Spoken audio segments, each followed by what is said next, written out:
Okay, so prime factorization. A number is either prime or can be written as a product of prime numbers. Okay, so when we mean product, we mean multiply. Okay, so there's a set of prime numbers that can be multiplied together that give you 500. Okay, so what I've written up here is the first few prime numbers. Alright, and remember now, prime number has exactly two factors. Okay, so that's why, for instance, 9 isn't there. 9 isn't prime because 9 has three factors, doesn't it? 9's got 1, 3, and 9 that go into it. So 9 isn't prime. These are just the prime ones here. It's good to list the first few primes when it comes to these questions. So if we have a look then at 500, right? What I use is the sort of ladder method, as it's called. So it's sort of upside down division. All right. So I start off with 500, and I ask myself which prime number goes into 500, and clearly, you know, the 2 obviously goes into 500 because 500 is even. Right. So try and go for the lower ones. Okay. Start off with 2. And 2 goes into 500. Just got to divide 500 by 2, and you get 250. Okay, we're just halving it, that's all we're doing. The same then for 250. What prime number goes into 250? Well, that'll be 2 again.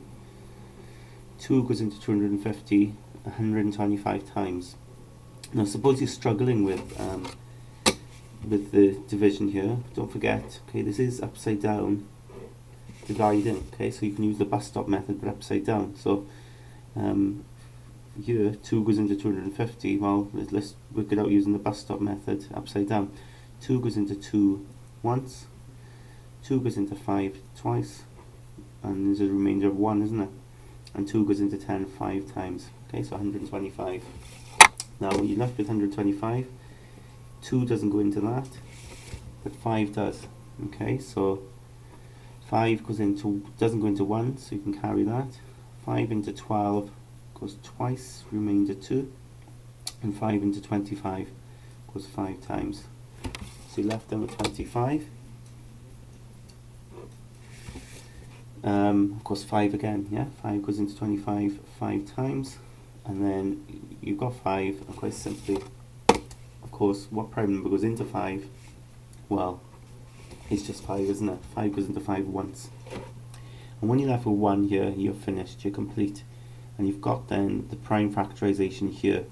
So we can literally write 500 as those numbers multiplied together. Okay? And remember, the clue is in the question. It is a product, so we do need to multiply these. So that would be 2 times 2 times 5 times 5 times 5.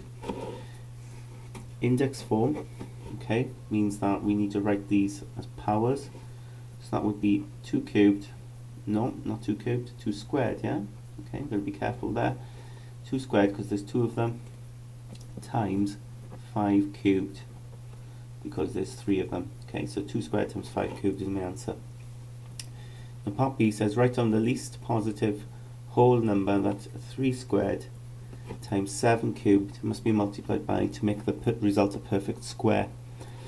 Now, your answers that you get, okay, we can easily tell if they are square numbers just by looking at the powers, okay. You can see with 500, I can see straight away 500 is not a square number, because if you look at the powers, at least one of them is odd. So, you know, that's even, which is great, but that one is odd, so that means it's not square. For it to be square, all the powers have to be even. Now when you look at this here, it says write on the least positive whole number that this must be multiplied by to make it a perfect square. Well, we can tick the box there, okay, with the first one. That's already even, so we're sorted, but this one isn't even, it's odd, okay, so that one is no good. In order to now make it a perfect square, what can we multiply this by? Well, if you think about it, if we multiplied it by 7, okay, then it would actually correct this for us, wouldn't it? Because 7 cubed times 7 is 7 to the power 4. Okay, so that would make then every power even. So multiplying by 7 is what we need to do. Okay.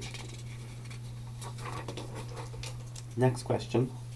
Express 792 as a product of prime numbers in index form.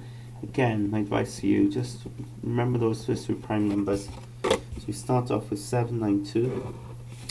Obviously this is a large number, so make use of that bus stop method. 2 goes into it.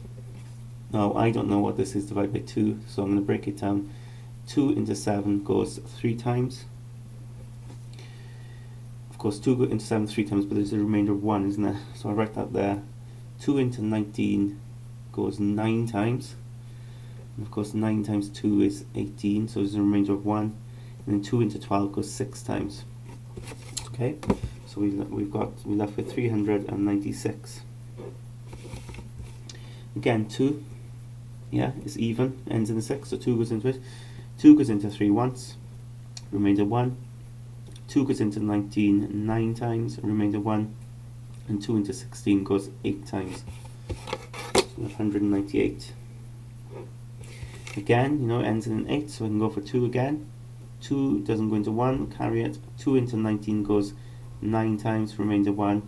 2 into 18 goes 9 times. Okay, so we've got 99. Now 2 doesn't go into this. If you're never sure of a number that goes into it, 3 often works. Okay, 3 often will work if you're not sure of the value. Let's try 3. So 3 into 9 goes 3 times. 3 into 9 goes 3 times, so 33. Okay. 3 into 3 goes once. 3 into 3 goes once, 11 times, and then of course you end up with 11, and we know that 11 is a prime number, so 11 goes into 11 once. So you're left with 792 is 2 times 2 times 2 times 3 times 3 times 11. Okay. Now once it's in index form, don't forget, so you make sure you write 2 cubed times 3 squared, okay, times 11. 11 is on its own here, so in effect it's 11 to the power 1, but we don't write that one. Okay, part B says explain why 18 is not a perfect square. Now if you know your square numbers, you can sort of reason that 4 squared, for instance, is 16, okay, and 5 squared is 25. Okay, now 18 is in between, isn't it? 18 is in between. So there can't be anything squared that gives you 18. Okay, so there's no number, no whole number exists between 4 and 5 to actually give us what we want. Okay, so that's the reasonable answer. The other way you could think about it is, again, you could do the prime factorization. Okay, and this perhaps will help you to see how it works. So the prime factorization here, 2 of course goes into 18 9 times, right? 3 goes into 9, doesn't it? 3 times, and 3 goes into 3 once. Now 18 of course is then 2 times 3 times 3, which is 2 times 3 squared. Again, you can see, look, for it to be a perfect square, all the powers must be even, and they're not. Okay, so not all powers even. Okay, so not square. Okay.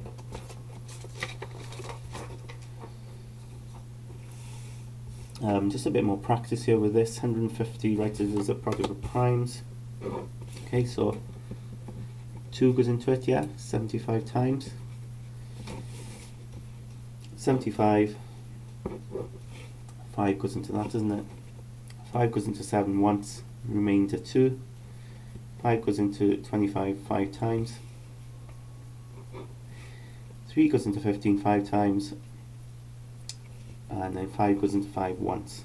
So you're left with 2. Now make sure you put them in order, right? So 2 times 3 times 5 times 5. Okay, and then that would be 2 times 3 times 5 squared in index form. Okay, now part B says, what's the smallest positive whole number that 180 can be multiplied by to make a perfect square? Remember, we want all the powers even. Okay, so we'd have to multiply by 2, wouldn't we? to make it 2 squared, and we'd have to multiply it by 3 as well to make it 3 squared. That's okay, that ticks the box for us, doesn't it? That ticks the box, but these two don't. So we'd have to multiply it by 2. We'd also have to multiply by 3. So if you're multiplying by 2 and then multiplying by 3, okay, well, overall, of course, that leads to multiplying by 6, okay? So that's the overall answer, multiplying by 6. Part B then, I think, for this was from a different question, but it's clear to see here why it's not a perfect square, not all powers even. Okay, there is one more it's worth looking at. Using your knowledge of prime factors, explain why this is a square number. So again, you know, if you've got this, okay, we can just do the prime factorization. Okay, so we started with 24, okay, and do the same then for 54. So 2 goes into 24 12 times, 2 goes into 12 6 times, 2 goes into 6 3 times, and then 3 goes into 3 once. So 24 is 2 times 2 times 2 times 3. 54. 2 goes into 54 27 times. 3 goes into 27 9 times. 3 goes into 3. 3 goes into 9 3 times. 3 goes into 3 once. So 54 is 2 times 3 times 3 times 3. Now when we're multiplying these two together, you can instead multiply these together. So you'd have 2 times 2 times 2 times 3 from 24, multiplying 2 times 3 times 3 times 3 from the 54. And when we put them together, you see we've got in index form, that would be 2 cubed times 2, so that's 2 to the power 4, and then this will be 3 times 3 times 3 times 3, which is also 3 to the power 4. Okay, so all powers even, so it's a square number.